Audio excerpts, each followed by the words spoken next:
بسم اللہ الرحمن الرحیم۔ السلام علیکم ناظرین، آپ دیکھ رہے ہیں پروگرام حقائق، میں ہوں آپ کے ساتھ فائزہ شیرازی۔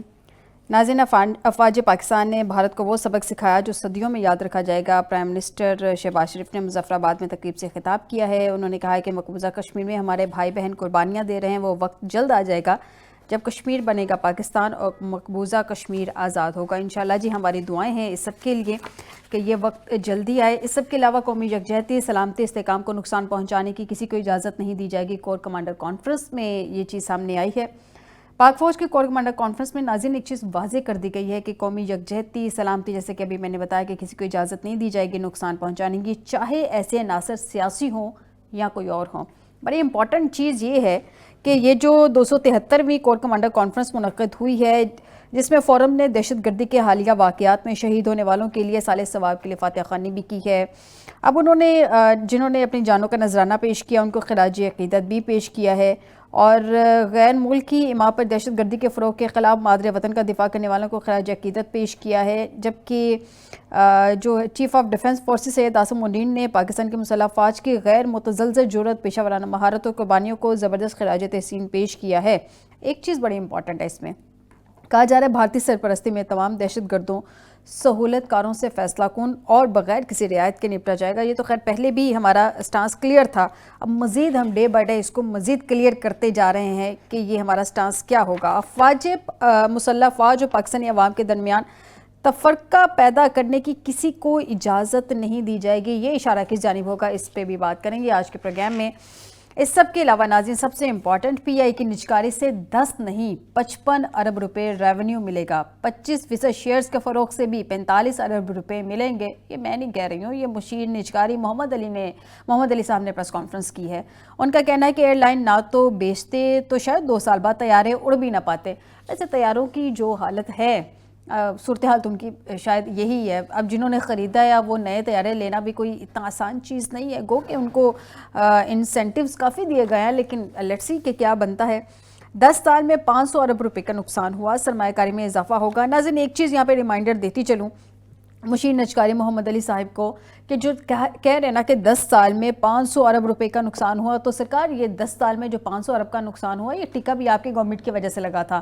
جب 2015 میں بالکل نجکاری پہ چلے گئے تھے، پرائیویٹائزیشن کے بالکل پاس پہنچ گئے تھے اکتوبر 2015 میں، تو آپ لوگ ہی بیک آف کیے تھے وہاں سے، آپ لوگ ہی پیچھے ہٹے تھے جب لاسٹ سٹیپ تھا نیکسٹ ڈے، اور اس وقت آپ لوگوں کی ایک میٹنگ ہوئی تھی، بڑی اہم میٹنگ، جس پہ پھر ڈار صاحب لیڈ کر رہے تھے، وہ آپ لوگوں کی سائڈ سے، تو وہ بیک آف کر گئے تھے کہ ٹھیک ہے جی ہم بھی پرائیویٹائز نہیں کرتے، اور اس کی وجہ سے یہ جو پاکستان کو ٹیکا لگا جس کی آپ ابھی بات کر رہے ہیں۔ خیر، پہلے آپ لوگ معاملات بگاڑ دیتے ہیں تمام سیاستدانوں، بعد میں اس کو ٹھیک کر کے تو اس کا کریڈٹ لینے کی کوشش کرتے ہیں، جیسے ابھی بھی حکومت شاباشی لینے کی کوشش کر رہی ہے۔ بہرحال جی، پی آئی کے خلاف جان بوجھ کر جھوٹا پروپیگنڈا کیا جا رہا ہے۔ فیلڈ مارشل عاصم منیر نے نجکاری کے عمل میں اہم کردار ادا کیا۔ ہماری فیلڈ مارشل صاحب تو خیر معیشت کو لے کے ویسے کنسرنڈ ہیں، ملک کی اوورال سنبھالنے میں ان کا بڑا اہم کردار ہے، لیکن ہمارے سیاستدان کیا کر رہے ہیں، ان کی اس وقت پرائورٹیز کیا ہیں۔ ناظرین، حکومت کا کام کاروبار کرنا نہیں ہے، پی آئی کے 30 سے 18 جہاز آپریشنل ہیں۔ اس سب پہ بات کرتے ہیں آج کے پروگرام میں کہ پی آئی اے کی یہ جو نجکاری کی گئی ہے، اس سے کتنا فائدہ ہے، کتنا نقصان ہے، اچھی ہے، بری ہے، اس سب پہ بات کریں گے۔ آپ کو بتائیں کہ پروگرام میں ہمیں جوائن کیا ہے سہیل لاشاری صاحب ہیں، سینئر اکانومسٹ ہیں، بہت شکریہ لاشاری صاحب آپ کا ہمیں جوائن کرنے کے لیے۔ رفیع اللہ خان نیازی صاحب اسٹوڈیو میں ہمیں جوائن کر چکے ہیں، سینئر انالسٹ ہیں، بہت شکریہ نیازی صاحب آپ کا ہمیں جوائن کرنے کے لیے۔ میاں سیف الرحمان صاحب ہیں، سینئر انالسٹ، سینئر صحافی ہیں، بہت شکریہ میاں سیف صاحب آپ کا ہمیں جوائن کرنے کے لیے۔ سب سے پہلے تو لاشاری صاحب سے ان کا ذرا پوائنٹ لے لیتے ہیں۔ لاشاری صاحب السلام علیکم۔ جی وعلیکم السلام۔ لاشاری صاحب مجھے ایک چیز بتا دیجئے، پی آئی اے یعنی کہ ایسی ایئر لائن تھی جس کو کہا جاتا تھا great people to fly with, مطلب یہ ایک سلوگن ہوا کرتا تھا، پھر اس کا مذاق بن گیا پرے آئی ارائیو، کہاں سے ہم کہاں تک پہنچ گئے۔ آپ کے خیال میں ابھی جو موجودہ ڈیل ہوئی ہے یہ گڈ ہے یا بیڈ ڈیل ہے؟ دیکھیے، جو تو اس وقت پی آئی اے کے حالات ہیں، یہ جو ڈیل ہوئی ہے یہ مثبت ڈیل ہے۔ دیکھیے، آپ نے بھی اپنے انٹرو میں کہا کہ پچھلے 19 سالوں سے ہم اس کو پرائیویٹائز کرنے کی کوشش کر رہے ہیں، اور 3 دفعہ کوشش کی گئی ہے، اور اب یہ آخری دفعہ اس دفعہ 2025 میں یہ کامیاب ہوئی ہے۔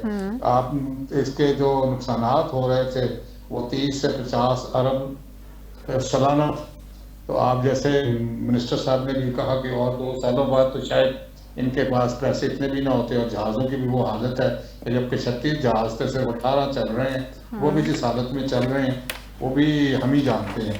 تو بات یہ ہے کہ اب انگلش میں ایک بڑا مشہور محاورہ ہے کہ ٹیکنالوجی نیور فیلز, ہیومنز فیل. یہ ہماری ہیومن فیلری ہے. جو آپ نے کہا نا کہ great people to fly away, تو اس وقت گریٹ پیپل تھے, اس وقت یہ نہیں کہا گیا کہ great aircraft to fly away. تو وہ جو پیپل نہیں رہے تو پھر آپ کی یہ آہستہ آہستہ آپ نیچے کو آتے گئے, آپ کی سروسز بیڈ ہو گئی, فلائٹ ٹائم پہ نہیں جا رہی, فلائٹ ٹائم پہ پہنچ نہیں رہی ہے, اور اس قسم کے ایشوز شروع ہوئے. آپ کو یاد ہوگا کہ ایک دور میں کراچی ہب ہوا کرتا تھا, اور آپ نے کراچی سے ہب کو چینج کر کے لاہور لے آئے. وہ بھی ایک ڈیزاسٹر تھا, کیونکہ کراچی ایک ایسی جگہ, ایسی لوکیشن ہے کہ جس سے آپ مڈل ایسٹ, سینٹرل ایشیا اور ایون یورپ آپ کو اس کو ہب بنا سکتے ہیں. اب بھی میرے خیال میں اگر ان کے پاس کوئی ماسٹر پلان ہوگا تو یہ کراچی کو ہب بنائیں, جیسے دبئی نے اپنے آپ کو ہب بنایا, اور پھر وہاں سے ہر جگہ ایک فلائٹ جا رہی ہوتی ہے جس کو ہم کنیکٹنگ فلائٹ کہتے ہیں. تو مجھے بڑی امید ہے کہ یہ جو پرائیویٹ سیکٹر ہے, دیکھیے یہ کہیں کچے مٹی پہ پاؤں نہیں رکھتا جو پرائیویٹ سیکٹر ہے, کیونکہ اس میں آئرن فائر کا ان کے پاس پورا اختیار ہوگا, اس میں گورنمنٹ کا کوئی بھی آپریشنل دخل اندازی نہیں ہوگی. تو مجھے بڑی امید ہے کہ یہ جو اس وقت ہمارے پاس جو پیسنجرز ہیں, کم از کم 10 ملین تو ٹریولرز ہیں جو ابراڈ سے یہاں آتے ہیں, یہ تو پکے گا کہ آپ کے پاس, اور پھر جو آپ کی ڈومیسٹک پیسنجر لسٹ ہے وہ اس کے علاوہ ہے. تو میں سمجھتا ہوں کہ یہ ایک بہت اچھی پہلا قدم ہے, جو ایک بہت بڑی چیز آپ نے پرائیویٹائز کی ہے, اور دنیا میں پرائیویٹائزیشن ہوتی آئی, کوئی یہ نئی بات نہیں ہے. اور آئندہ بھی میرے خیال میں جو ایس او زیز ہیں like house building finance corporation, زرعی ترقیاتی بینک, ڈسکوز, یہ وہ, ان کو بھی ہم آہستہ آہستہ پرائیویٹائز کریں. دیکھیے پاکستان میں ایک یہ بہت بڑی ٹریجڈی ہے کہ ہم کسی کو امیر ہوتا نہیں دیکھ سکتے, اور ہمارے پاس اسی لیے پاکستان میں کوئی ملینئرز اور بلینئرز نہیں ہیں. تو ہمیں چاہیے کہ ہم جیسے یہ پاکستانی ہی لوگوں نے خریدا ہے, پاکستانی کنسٹرکشن میں خریدا ہے, تو یہ بڑی اچھی خوش آئند بات ہے کہ ہم بھی ویلتھ وائز بھی گرو کر رہے ہیں.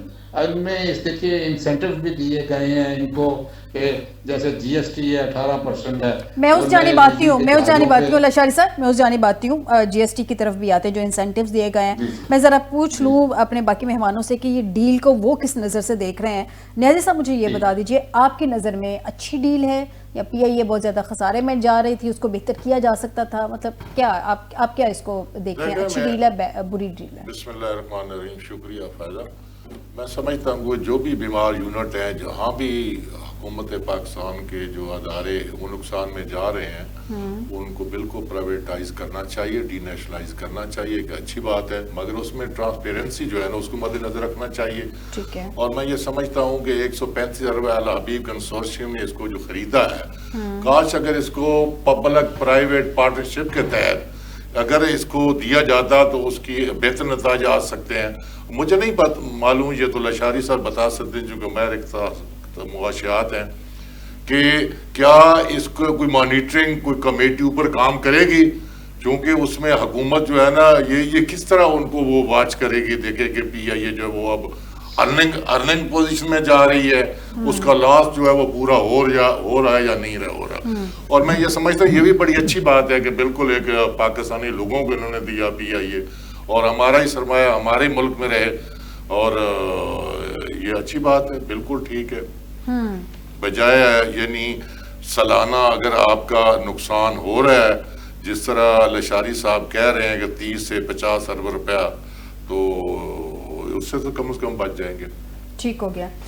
مجھے یہ بتا دیں میاں صاحب, یعنی کہ اگر جیسے یہ ابھی انہوں نے کہا, میں نے آپ کو بتایا کہ وہ کہہ رہے ہیں کہ جی ہمیں 10 سال میں 500 ارب روپے کا نقصان ہوا تھا. آپ کو یاد ہوگا یہ اکتوبر 2015 میں ہم پرائیویٹائزیشن کے بہت زیادہ نزدیک تھے. پرائم منسٹر اس وقت بڑے میاں صاحب تھے اور پی ایم ایل این کی گورنمنٹ ہی تھی, جو میں نے اوور آل ساری ڈیٹیل اس کے قریب آ گئے تھے, بہت ہی زیادہ پرائیویٹائزیشن کے قریب. ڈار صاحب لیڈ کر رہے تھے, بڑی امپورٹنٹ میٹنگ ہوئی اپوزیشن جماعتوں کے ساتھ, انہوں نے خیر اس کے خان صاحب بھی تھے, دوسری جماعت بھی تھی, تو انہوں نے اس کے جو ہے مخالفت کی. تو ڈار صاحب بھی کہا کہ ٹھیک ہے جی اگر آپ نہیں تو پھر ہم بھی نہیں پرائیویٹائز کر رہے. اس وقت تقریباً کوئی 250 250 260 ارب کے شاید ایکومولیٹڈ تھے. جی ایکومولیٹڈ لائبلٹیز, جی ایکومولیٹڈ لاسز تھے. آج تقریباً 850 کے ایکومولیٹڈ لاسز ہیں. 2015 میں آپ کے خیال میں بیچی کیوں نہیں گئی؟ 5-6 جو 100 ارب ہمیں ٹھکوا دیا ہے, تب بھی پی ایم ایل این کی گورنمنٹ تھی, اب بھی پی ایم ایل این کی گورنمنٹ ہے. اب یہ شاباشیاں چاہ رہے ہیں کہ ہم نے اس کو پرائیویٹائز کر دیا. یہ جو بیچ میں اتنا ٹکا لگا ہے پاکستان کو, اس کا رسپانسبل کون ہے؟ میرا خیال ہے کہ رائٹ ٹائم پہ جب ڈیسیژنز آتے ہیں نا جی, تو اس میں ملک کو فائدہ ہی ہوتا ہے. یہ یقیناً ہمارے ہاں جب ہم پولیٹیکل مصلحتوں میں پڑ جاتے ہیں نا جی, اور جی آپ نے کہہ دیا تو میں نے مان لیا, یہ چیز میرا خیال اسٹیٹ کرافٹ میں یہ اچھی پرائرٹی نہیں سمجھی جاتی, یعنی کہ اچھی اسٹریٹجی نہیں سمجھی جاتی. مجھے یاد پڑتا ہے, جیسے میں ایک مختصر سی بات کروں گا پھر میں آپ کے اسی سوال کی طرف آ جاؤں گا. جنرل مشرف جب اقتدار میں تھے تو انہوں نے جنرل یہ جو راؤ ذوالفقار علی خان تھے اس کے چیئرمین وابڈا, ان کے بھی ذمہ لگایا تھا, اور منسٹر تھے نثار میمن, ان کی ایک ذمہ داری لگائی تھی کہ وہ ایک مفاہمتی کمیٹی کے سربراہ تھے. اور انہوں نے کہا کہ جی ہمارے ہاں سیاسی مفاہمت ہی نہیں ہو رہی کالا باغ ڈیم پہ. ہمیں پھر ایڈیٹرز کو بلایا گیا تو ہمارے ساتھ بات چیت بھی کی گئی اور بتایا گیا, ہمیں بریفنگ دی گئی نثار میمن صاحب نے. اور اس سے پہلے میں خود ایک بہت فیڈرل منسٹر تھے بڑے نون ANP کے, انہیں میں نے پوچھا جی کہ کالا باغ ڈیم کے تو سارے تحفظات جو آپ کے تھے وہ تو ایڈریس کر لی گئے اور آپ ہی کے علاقے کے بندے نے کیے ہیں. تو وہ کہہ لیں گے کہ نہیں وہ صاحب سیاسی مسئلہ ہے, سیاسی مسئلہ ہے. تو آپ حیران ہوں گی کہ جنرل مشرف کے دور میں وہ جب میں اس کا براہ راست وٹنس ہوں جو میں بات کہہ رہا ہوں, تو جب سنا تھا کہ مفاہمتی کمیٹی بہت قریب آ گئی تھی سیاسی مفاہمت کے, تو اس کو ٹیکنیکل کمیٹی نے ناک آؤٹ کر دیا ٹیکنیکل. اور اس کے جو سربراہ تھے ٹیکنیکل کمیٹی کے, وہ ہمارے کو سندھ کے بھائی تھے, کوئی تھے وہ انجینئر, لیکن اس میں بھی یہ مصلحت آ گئی نا جی. تو جب مصلحت آ جائے تو ٹائم جب ہاتھ سے نکلتا ہے نا جی, تو پھر time and tied waits for no one. پھر بڑے بڑے لاسز ہوتے ہیں. جیسے آپ کے کئی پروجیکٹس ڈیلے ہوئے تو اس کی کاسٹ اسکلیٹ ہو کے کہاں چلی گئی, وہ بہت بڑا آپ کو کاسٹ پے کرنی پڑتی ہے. یہاں پہ بھی میں سمجھتا ہوں یہ ضروری تھا. اور آپ نے ایک بڑا اچھا لفظ بولا کہ تقریباً تمام سیاسی جماعتیں, جیسے ہمارے غلام سرور خان منسٹر تھے, انہوں نے کہا جی PIA کے اتحاد تو چلاتی نلائق لوگ ہیں, اور وہ اس کا کتنا بڑا لاس ہوا. اور باہر کے ممالک میں پہلے PIA کے بارے میں ایک اچھی ریپوٹیشن نہیں بنی ہوئی تھی, خراب تھی, اور لوگوں نے کہا ہیں یار اس اتحاد میں بیٹھیں گے بھلا موت تو برحق ہے کسی وقت بھی آ سکتی ہے. لیکن اب لوگوں میں یہ تصور آ گیا کہ PIA میں بیٹھنا موت کو دعوت دینا ہے. تو یہ اس طرح کی میں سمجھتا ہوں کہ امیچور قسم کی statement at the level of a minister, یہ بہت بڑا نقصان تھا. اب بات بالکل میں سمجھتا ہوں کہ لشاری صاحب کی, لشاری صاحب سے کوشچن کیا کہ great paper to fly with, انہوں نے بڑی اچھی بات کی کہ ایک لائن تھی, اور اب جو اس کا مذاق بنا دیا گیا وہ یہ تھا پرے آئی ارائیو. اجی دیکھیں گریٹ پیپل کا واقعی گریٹ پیپل کون ہوتے ہیں؟ جن میں لیڈرشپ ایبلٹی ہوتی ہے, آنے والے وقت پہ نظر ہوتی ہے. آپ اندازہ کریں جب ذوالفقار علی بھٹو کی ہم بات کرتے ہیں, ابھی برلن وال کے بارے میں تھا کہ دونوں جرمنی جو تھے آپس میں مشرقی اور مغربی, ان میں بہت بڑی وہ برلن وال تھی. انہوں نے کئی سال دہائیاں پہلے کہہ دیا تھا کہ برلن وال ٹوٹ جائے گی. وہ نہ نوسٹراڈیمس تھے نہ کوئی نجومی تھے, لیکن ایک کیلکولیشن ہوتی ہے نا, آنے والے وقت پہ ایک سکرین پہ نظارہ نظر آ رہا ہوتا ہے, تو یہ ایک لیڈرشپ ایبلٹی ہوتی ہے. اب میں یہ سمجھتا ہوں کہ اس وقت واقعی میں ایک دن ایک ایسا موقع تھا کہ میں ہمارے نیشنل بینک کے صدر تھے, ان کے پاس میں بیٹھا ہوا تھا, I was having a cup of T. تو میں نے کچھ تھوڑا سی ان سے, چونکہ جرنلسٹ کو عادت ہوتی ہے چیزوں کو پروب کرنے کی, تو ہلکا سا میں نے چیزوں کو پروب کیا. تو میں نے کہا آپ کی لائبلٹیز وغیرہ, انہوں نے کہا جی اصل میں ہمارا جو مسکین تھا نیشنل بینک ہے نا, ہے تو یہ بہت بڑا بینک, لیکن ہم بیل آؤٹ بینک بن گئے ہیں. میں کہا جی وہ کیسے؟ انہوں نے کہا کبھی ہم PIO کو 10 ارب دے رہے ہوتے ہیں, کبھی ہم اسٹیل مل کو دے رہے ہوتے ہیں. تو جتنے ایکسپیریمنٹ ہوئے وہ تو آپ دیکھیں نا کہ نیشنل ایکسچیکر انہی چیزوں پہ لگے گا. یہ میں اپنے بھائی سے بھی متفق ہوں اور سہیل صاحب سے بھی کہ اچھا ہے کہ پرائیویٹائزیشن کی, اس کی ٹرمز اینڈ کنڈیشن جو ہیں وہ میرا خیال ہے کہ اگر پبلک بھی ہوں تو زیادہ بہتر ہے, کیونکہ پبلک پراپرٹی ہے. ٹھیک ہے, لشاری صاحب سے ذرا جان لیتے ہیں. لشاری صاحب, یہ جو کہا جا رہا ہے کہ صرف 10 ملین لیا ہے, پہلے تو یہ ڈیبیٹ چل رہی تھی. آج جو مشیر نجکاری ہیں محمد علی صاحب, انہوں نے بتا دیا کہ جناب 10 نہیں ہے 55 ارب روپے ریونیو ملے گا. پہلے تو یہ سمجھا دیں کہ ڈیل کے اکارڈنگ یہ 55 ارب ریونیو ان کو کیسے ملے گا. دوسرا یہ جو کنسورشیم سے انہوں نے باقی تو سارا کے سارا واپس ایئر لائن میں ڈال دیا جائے گا, یہی ڈیل ہوئی ہے ابھی تک جو سامنے آئی ہے, باقی تو ڈیٹیل سامنے نہیں آئی ہے. جس گروپ نے خریدا اس پر لازم ہے کہ اگلے 5 سالوں میں 80 بلین روپے کم از کم اس میں انفیوز کرنے ہیں. اس نے تھوڑا سا سمجھا دیں کہ اس ڈیل کو.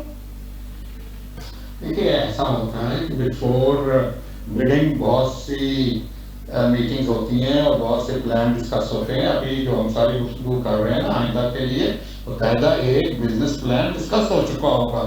اس کو آپ آگے کیسے لے کے جائیں گے؟ اس طرح ایک دم سے تو میٹنگ نہیں ہو گئی ہے, اس کے پیچھے بہت بڑا ہوم ورک ہوا ہوگا اور ہر بڈر سے پوچھا ہوگا کہ آپ اس کو آگے کیسے لے کے جائیں گے. تو وہ اس کے تحت جو منسٹر صاحب کہہ رہے ہیں, ہم تو اسی کو بلیو کریں گے کہ 50 جو بلین 55 بلین مل جائے گا, باقی وہ 55 لیز لیں گے, ایئرپورٹوں کو ٹھیک کریں گے, جہازوں کو ٹھیک کریں گے.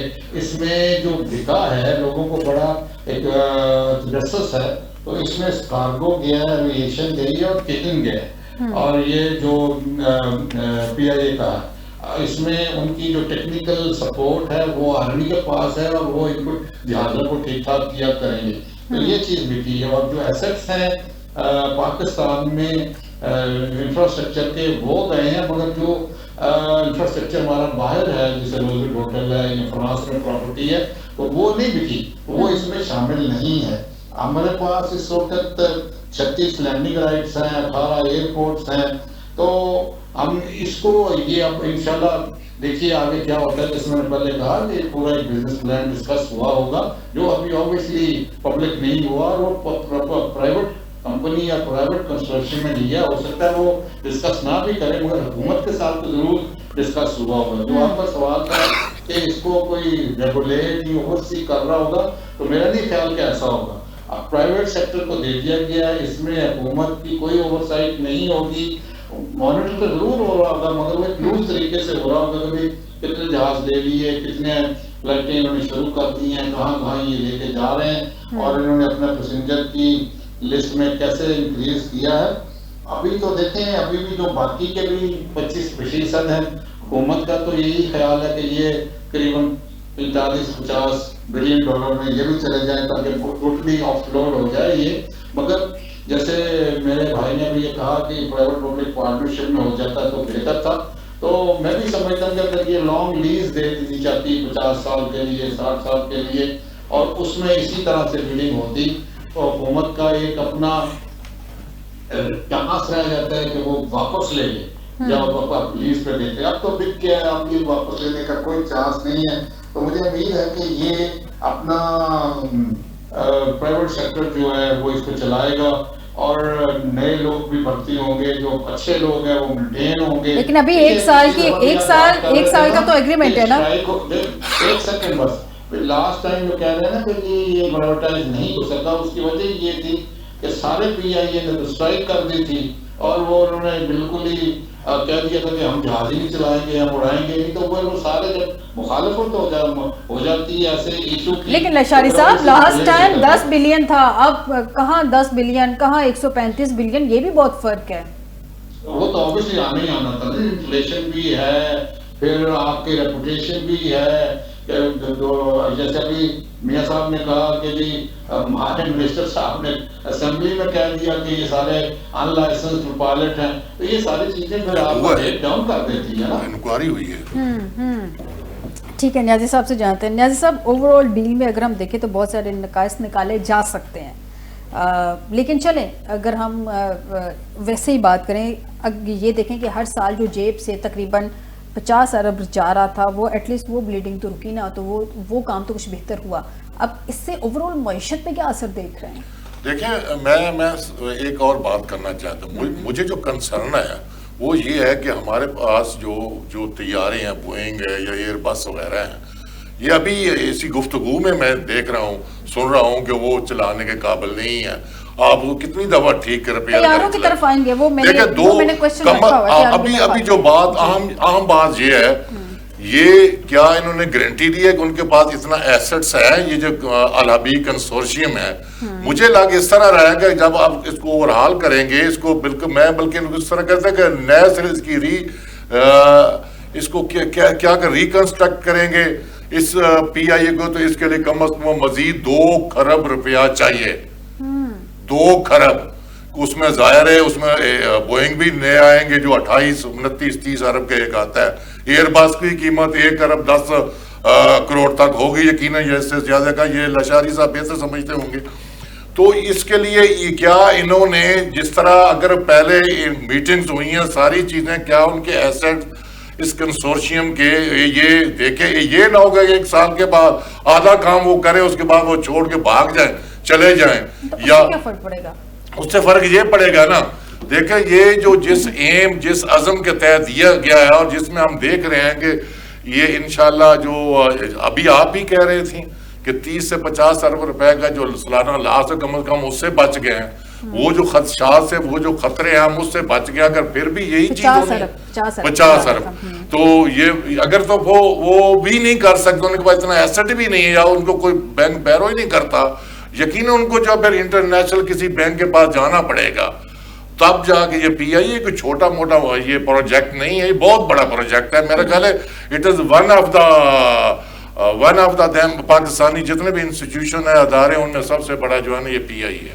ٹھیک ہو گیا. ظاہر سی بات ہے کہ اتنے سالوں تقریباً 20 سال کے بعد اتنی بڑی پرائیویٹائزیشن ہوئی ہے. میاں صاحب آپ زیادہ بہتر جانتے ہیں، صحافی بھی ہیں. میرا کوشچن دیجیے گا. ایک خبر اور بھی ہے میرے پاس. وہ خبر یہ ہے کہ تقریباً 25% کا آپشن ہے ابھی ان کے پاس کہ اگلے 90 دن میں اس گروپ کے پاس آپشن یہ ہے کہ وہ باقی جو 25% شیئرز ہیں وہ بھی خرید لیں. کچھ اطلاعات بھی ہیں میرے پاس، وہ بھی ہیں کہ فوجی فاؤنڈیشن کے ساتھ آلموسٹ ایگریڈ ہیں چیزیں کہ ہو سکتا ہے ان کا شیئر 25% سے زیادہ بھی ہو سکتا ہے، لیکن 25% تک تو ابھی تک کے اطلاعات کے مطابق کنفرم ہے کہ وہ ان کے ساتھ چیزیں ایگریڈ ہیں. ہو سکتا ہے اس سے زیادہ بھی. اب معاہدے میں یہ ہے کہ اگلے 1 سال تک کسی ملازم کو فارغ نہیں کرے گی. اس کی اگر میں دوسری سائڈ دیکھوں تو نئی مینجمنٹ کے ساتھ یہ معاہدے کا مطلب کیا ہوگا کہ جو پی آئی اے کے جو یونینز ہیں، اس کا مطلب وہ بہت خطرناک قسم کی ہے کہ اب فوجی فاؤنڈیشن بھی بیچ میں ہے، تو اس کا مطلب معاملہ سیٹل ہو جائیں گے، ورنہ معاملات بگڑ بھی سکتے ہیں. ٹھیک ہے، بگاڑ کو اگر ہم بالکل واقعی دیکھیں گے تو بگاڑ کا تو پہلے بھی بریک کا کہا جا رہا ہے. میاں صاحب معذرت کے ساتھ ایک بریک کا کہا جا رہا ہے. کوشچن میں نے آپ کو کر دیا ہے. بریک کے بعد اسی کوشچن کا آنسر لیں گے ناظرین، ایک بریک کے بعد.